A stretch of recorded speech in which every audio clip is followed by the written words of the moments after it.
Bonsoir. Tout le monde va bien? Malgré le froid qui est dehors, c'est bien qu'on soit là. Parce que avec Jésus, le froid n'existe pas. Quand on va pour prier quelque part, même s'il fait froid, même si tu as des douleurs, tu dois simplement te mettre en tête que lorsque j'arriverai au lieu de prière, mes douleurs partiront. Lorsque j'arriverai au lieu de prière, je n'aurai plus froid. Donc, je nous encourage vraiment à assister à ce moment. Et je vous encourage, mes frères, d'être venus. Amen. Amen.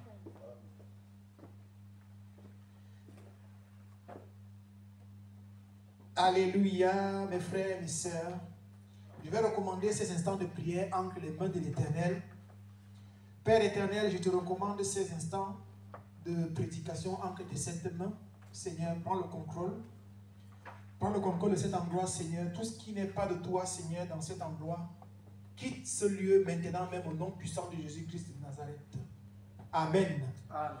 Je vais déjà par remercier notre papa, l'apôtre Goffin, l'évangéliste Chancel, le pasteur Bertin et l'église de m'avoir donné cette opportunité d'apporter la parole ce soir.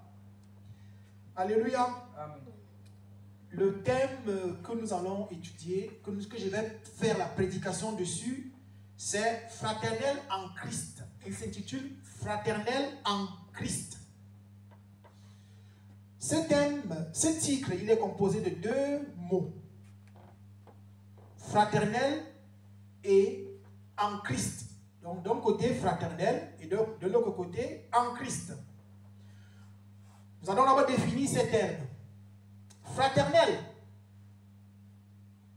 c'est en fait, quand on dit fraternel, c'est quand on entretient des relations entre nous, en frères et en sœurs. Donc c'est ce qui concerne des relations fraternelles, des relations entre frères et sœurs. Et en Christ, quand quelqu'un est en Christ, il est une nouvelle créature. Les choses anciennes sont passées, voilà, toute chose est devenue nouvelle.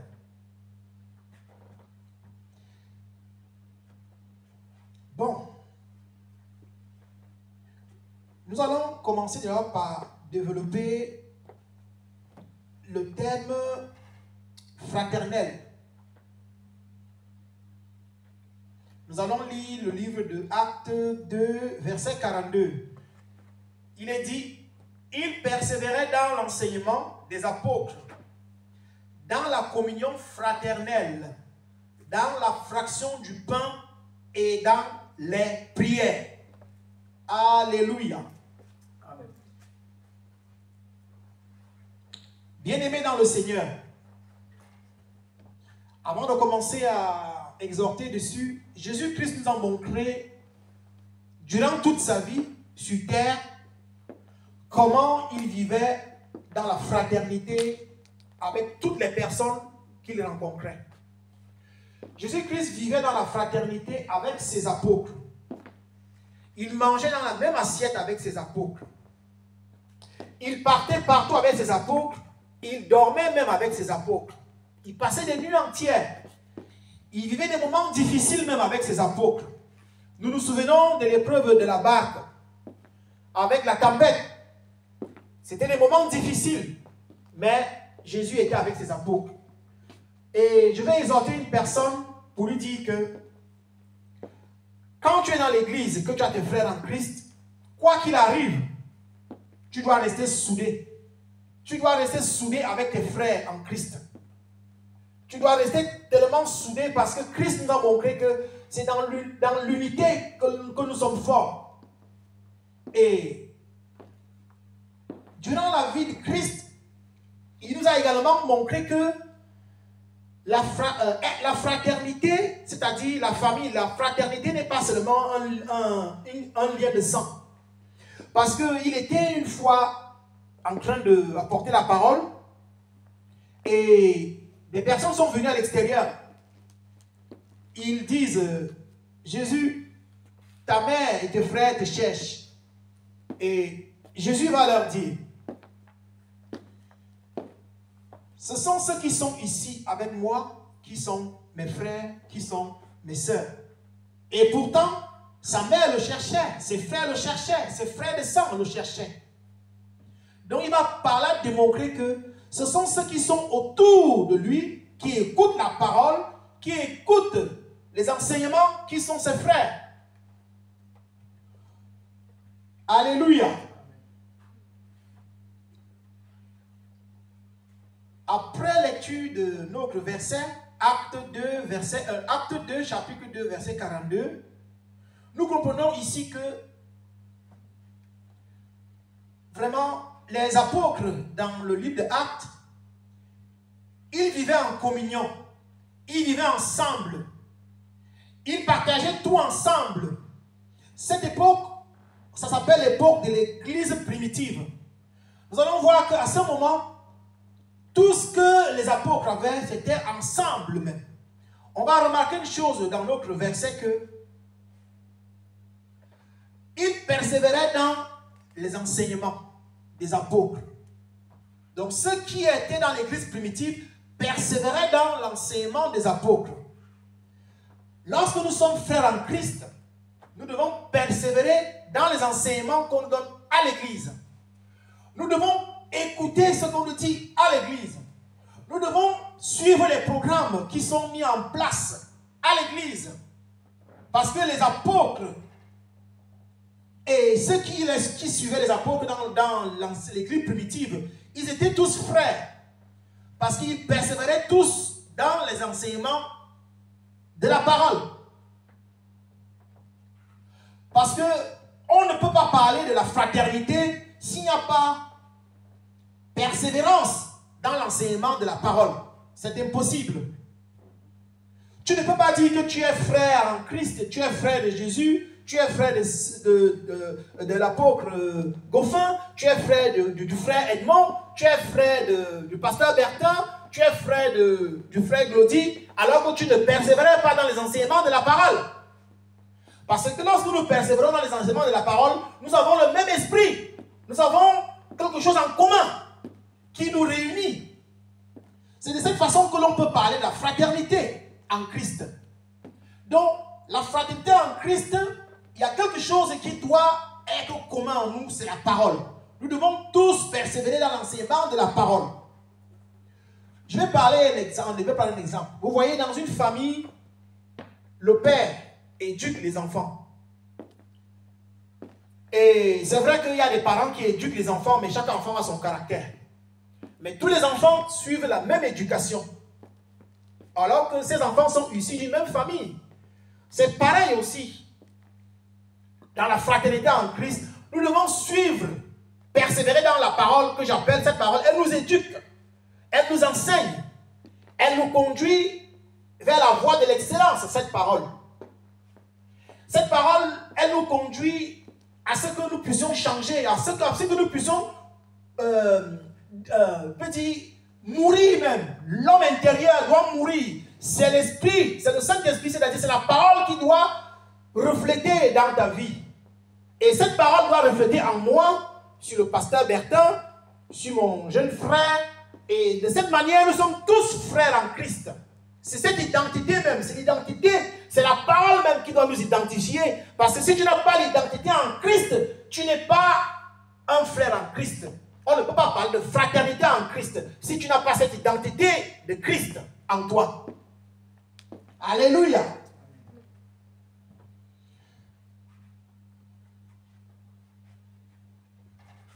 On va également continuer. Lorsque nous sommes frères en Christ, si on veut parler de la fraternité en Christ, nous devons vivre dans la communion. J'exhorte un frère, j'exhorte une sœur de vivre dans la communion fraternelle avec ses frères en Christ. Nous devons tous vivre dans la communion fraternelle. Nous ne devons pas vivre dans l'individualisme. Parce que notre société aujourd'hui, on voit beaucoup l'individualisme. Et pourtant, l'individualisme, ce n'est pas une identité en Christ.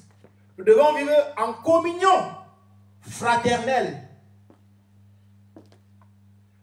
Main dans la main. Tous ensemble.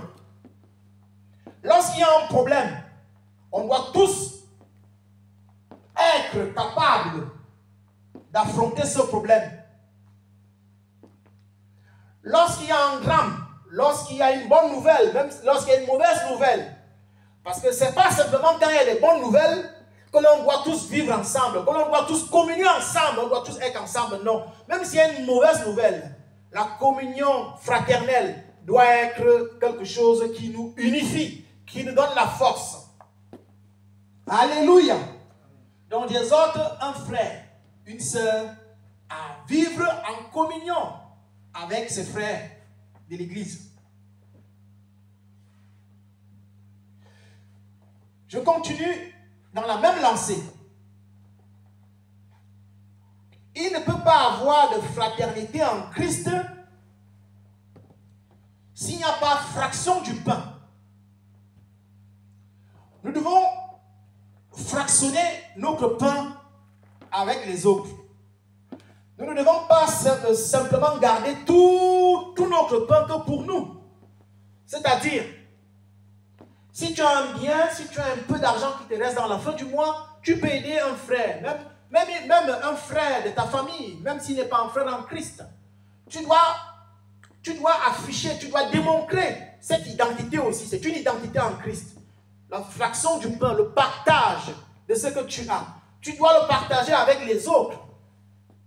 Tu ne dois pas être égoïste. Tu ne dois pas être radin. Tu dois apprendre à partager le petit peu. Même si tu vis dans l'abondance, même si tu vis pas dans l'abondance, même si tu vis que tu n'as pas assez d'argent, que c'est ton minimum de ta vie, mais tu dois partager si un frère est dans le besoin.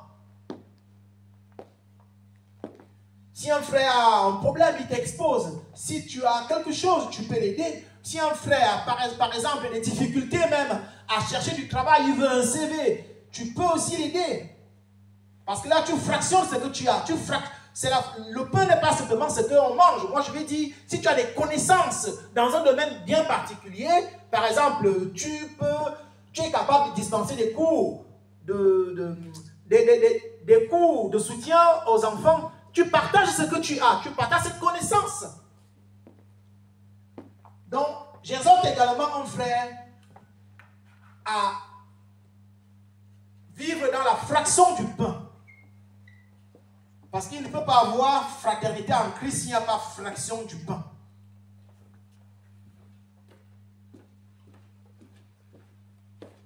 Bien-aimés dans le Seigneur, là où un ou deux sont réunis, Jésus-Christ lui-même, il est présent. Et dans notre verset de base, nous voyons bien que ce verset se termine par « et dans les prières ». Vous voyez, on vient conclure « et dans les prières ». Si tu ne persévérais pas dans l'enseignement des apôtres, dans la communion fraternelle, dans la fraction du pain, bien-aimé dans le Seigneur, ta prière, moi je dis ta prière, elle manque de certains éléments. Il faut que l'enseignement des apôtres, donc la persévérance dans les enseignements des apôtres et la communion fraternelle et la fraction du pain doivent être des conditions réunies afin que ta prière aussi soit puissante. Parce que on ne peut pas tous prier ensemble ici alors qu'il y a des frères qui ne vivent pas dans la fraction du pain. On ne peut pas prier tous ensemble ici alors qu'il y a des frères qui ne vivent pas dans la communion fraternelle. On ne peut pas tous prier ensemble ici alors qu'il y a des frères et sœurs qui sont individualistes, qui ne sont pas dans la communion. On ne peut pas prier tous ensemble ici alors qu'il y a des frères qui ne persévéraient pas dans les enseignements de la parole. Parce que notre prière sera efficace et puissante lorsque nous allons vivre dans la fraction du pain, persévérer dans les enseignements de la parole et vivre dans la communion. C'est de cette manière que notre prière sera efficace. Parce que lorsque nous sommes fraternels en Christ et que nous sommes tous ensemble, notre prière est puissante. Alléluia. Mon bien-aimé, regarde un peu ici. La famille en Christ n'est pas seulement une famille qui est née de la volonté de la chair, ni d'un homme. Au commencement était la parole. Et la parole était avec Dieu. Et la parole était Dieu. Elle était au commencement avec Dieu. Toute chose a été faite par elle. Et rien de ce qui a été fait n'a été fait sans elle. En elle était la vie. Et la vie était la lumière des hommes. La lumière, lui, dans les ténèbres. Et les ténèbres ne l'ont point reçue. Elle est venue chez les siens et les siens ne l'ont point reçue. Mais à tous ceux qui l'ont reçue, à ceux qui croient en son nom, elle a donné le pouvoir de devenir enfants de Dieu. Lesquels sont nés non du sang, ni de la volonté de la chair, ni de la volonté de l'homme, mais de Dieu. Bien-aimé dans le Seigneur, lorsque tu te baptises, tu meurs. Les choses anciennes partent, tu deviens une nouvelle créature. Et là, tu nais. Le Saint-Esprit vient sur toi, mon bien-aimé. Tu deviens un frère en Christ, une sœur en Christ, parce que le Saint-Esprit t'a marqué de son sceau. Tu n'es pas né de la volonté d'un homme ni d'une femme. Tu n'es pas né d'un lien de sang, non. Tu es né de l'Esprit, c'est la volonté de Dieu. C'est la volonté de Dieu qui t'engendre à ce moment, mon bien-aimé. Vous voyez ici, nous sommes une famille parce que nous sommes tous nés d'un même esprit. Le Saint-Esprit nous a tous marqués de son sceau. C'est pour cela que je viens exhorter un frère et une sœur. Si tu as des intentions de quitter la famille en Christ, je ne dis pas simplement l'église Nantes pour Christ. Je dis la famille en Christ. Si les aléas de la vie, les problèmes de la vie, des choses qui baissent ta foi, qui essayent de détruire ta foi, te poussent aujourd'hui à vouloir quitter l'église, mon bien-aimé, tu fais une erreur. Parce que celui qui est dans le monde, il va te bouffer. Celui qui est dans le monde, il va te détruire. Son objectif, c'est de ramener le maximum d'âmes en enfer. Mais mon bien-aimé, lorsque tu es dans l'église, lorsque tu es dans cette famille, mon bien-aimé, le feu du Saint-Esprit te protège. La main de Dieu te couvre. Et lorsque la main de Dieu te couvre, il te dit, mon bien-aimé, tu ne peux même pas avoir peur de quelque chose. C'est pour cela que je viens exhorter un frère ce soir à rester, à prendre position, à rester dans l'église. Parce que l'église est une couverture. C'est cette couverture qui te conduira dans la gloire. C'est cette couverture qui te conduira dans la réussite. C'est cette couverture qui te conduira. Et cette couverture, lorsque tu es dans l'église, mon bien-aimé, tu n'as aucun regret à faire. Même si tu ne manges pas tous les jours, mon bien-aimé, mais ton âme est en paix. Parce qu'il y a des hommes et des femmes qui sont dans le monde, qui n'ont jamais donné leur vie à Jésus, qui ne sont jamais devenus des frères en Christ. Ces gens sont environnés de plein de richesses terrestres, mon bien-aimé. Cette richesse est périssable, mais ces gens ne connaissent pas le bonheur que ceux qui ont Christ en eux ont, mon bien-aimé. C'est ce bonheur qui est différent du bonheur qui est dans le monde. Parce que le bonheur qui est dans le monde est un bonheur qui est éphémère. C'est un bonheur qui ne dure pas, mon bien-aimé. Tu crois avoir le bonheur, mais tu n'as pas le bonheur. Mais lorsque ce bonheur s'échappe, mon bien-aimé, tu commences même à vouloir te suicider, pensant que cette richesse est ta sécurité, non, mon bien-aimé. Mais l'église est ta vraie sécurité. C'est ta sécurité physique et c'est ta sécurité spirituelle. La Bible dit que les lieux célestes sont bordés d'esprits méchants. Mais mon bien-aimé, je veux te dire que quand tu es dans l'église, les esprits méchants ne peuvent pas t'atteindre. Parce que le sceau de Dieu, la signature de Dieu est sur toi, mon bien-aimé. Le monde des ténèbres, c'est que tu es un fils de Dieu. Ils ne peuvent pas te toucher. Parce que tu es l'équivalent, je peux dire, d'une bombe nucléaire. Si on met la main sur toi, mon bien-aimé, je dis, c'est des explosions nucléaires qui vont se répandre sur ton ennemi, mon bien-aimé. Alors, j'encourage un frère à rester ici, à rester dans l'église. Mon bien-aimé, ne pars pas. Mon bien-aimé dans le Seigneur, la fraternité en Christ nous donne accès à l'héritage. Donc, toi, ma soeur, mon petit, mon fils, tu as droit à cet héritage. Amen. Tout le monde a droit à cet héritage. Même si tu venais juste de te convertir, tu venais juste d'accepter Jésus, tu as droit à cet héritage à cet instant T. Et cet héritage est infini. Mais Jésus nous a laissé le Saint-Esprit qui est le gage de cet héritage, mon bien-aimé. Le Saint-Esprit est le gage de cet héritage, mon bien-aimé. Et tiens le Saint-Esprit, entretiens le Saint-Esprit par des prières, par des bonnes paroles, par des bons actes. Et le Saint-Esprit restera toujours avec toi.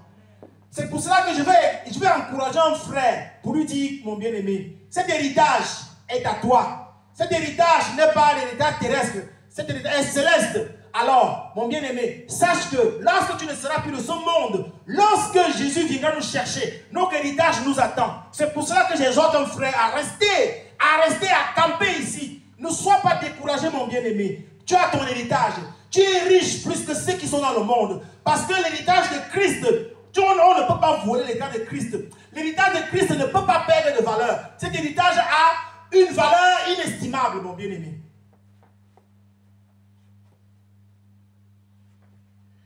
J'exhorte aussi un frère et une sœur à persévérer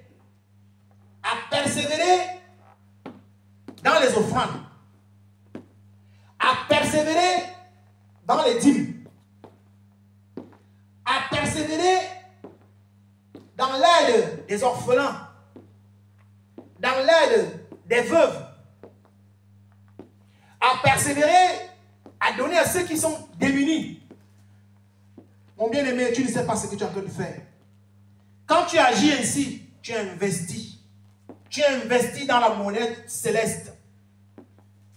Mon bien-aimé dans le Seigneur, Christ nous a donné cette opportunité. Il nous a donné des enseignements. Par sa parole, nous savons que lorsque tu donnes, tu reçois. Lorsque tu donnes, il y a des grâces qui descendent. C'est la parole qui nous révèle cela, mais le monde ne nous enseigne pas ça. Je vois parfois des choses, des vidéos sur YouTube. Il y a des personnes qui font des enseignements, ils disent la loi d'attraction. Mais c'est Christ, c'est Dieu qui nous a enseigné. Quand tu donnes, tu attires. La main qui donne, cette main reçoit. C'est pour cela que je vais exhorter nos frères et nos sœurs de continuer à donner aux plus démunis, à donner aux offrandes, à donner aux dîmes. S'il y a un projet à l'église, j'exhorte des frères et des sœurs de participer parce que l'unité, l'union, la communion fraternelle fait en sorte que dans l'église, les projets vont se réaliser. C'est pour cela que j'invite les frères et les sœurs de rester unis, de ne pas se laisser envahir parce qu'il ne peut pas avoir de fraternité en Christ si tu as des mauvaises pensées. Si, lorsqu'on fait un projet ici à l'église, dès que tu sors de cette porte, tu commences à raconter aux gens, on va faire ceci à l'église, on a un projet par exemple d'acheter, par exemple des haut-parleurs, on a un projet par exemple d'acheter une guitare, ou bien on a un projet peut-être de refaire la peinture de l'église. Tu commences à le raconter à des personnes que je ne sais pas où ils sont croyants ou non croyants, mais lorsque ces personnes écoutent ces projets, elles commencent à te dissuader, elles commencent à te décourager, et toi simplement, parce que tu es immature, tu acceptes, tu commences à dire, hey, c'est pas normal, ce frère a raison, ce qu'il me dit là, ce projet, on veut peut-être voler mon argent à l'église, on est en train de vouloir peut-être escroquer mon argent, mais mon bien-aimé, je vais te dire que tu fais erreur, cette personne est en train de te conduire vers la mort, cette personne est en train de te conduire vers je ne sais pas comment je peux définir cela, mon bien-aimé, mais fais attention à ce type de paroles. Ne tends pas ton oreille à n'importe qui. N'importe qui ne doit pas parler en frère en Christ. Parce que la fraternité en Christ, tu ne dois pas écouter ce qui se passe dehors. Tu dois écouter ce qui se passe entre nous en famille fraternelle. Tu ne dois pas écouter ce qu'on te dit à l'extérieur, mon bien-aimé. C'est pour cela que je veux exhorter un frère de faire attention à ce qu'il écoute à l'extérieur. On dit, le linge sale se lave en famille. Si tu as un problème, mon bien-aimé, viens dans l'église, viens dans la famille fraternelle en Christ et en parle à tes frères et ton problème sera écouté et la solution ne peut pas dépasser l'éternel. Moi, je sais qu'au ciel, le mot impossible n'existe pas. Tout est possible, mon bien-aimé. Peu importe le problème que tu as. tu viens dans ta famille. Et dans ta famille, on trouvera la solution. Je suis sûr, mon bien-aimé, c'est une certitude. On trouvera la solution. La solution, tu ne la trouveras pas à l'extérieur. C'est dans la famille que tu la trouveras. Alléluia. Bien-aimé dans le Seigneur, je vais simplement conclure pour encourager les hommes et les femmes à continuer à vivre fraternellement, à continuer à entreprendre des relations fraternelles saines, pas des relations agressives, des relations provocatrices, des relations de défi, des relations pour énerver les autres, pour énerver les autres, pour essayer de ridiculiser les autres. Non, les frères en Christ ne vivent pas ainsi. Les frères en Christ, au contraire, valorisent leurs frères, encouragent leurs frères, aident leurs frères. Je vais m'arrêter là pour ce soir. Et le Seigneur, je le remercie parce qu'il fait des bonnes choses et il sait qu'il fera encore des bonnes choses pour toute personne dans cet endroit. Alléluia. Amen.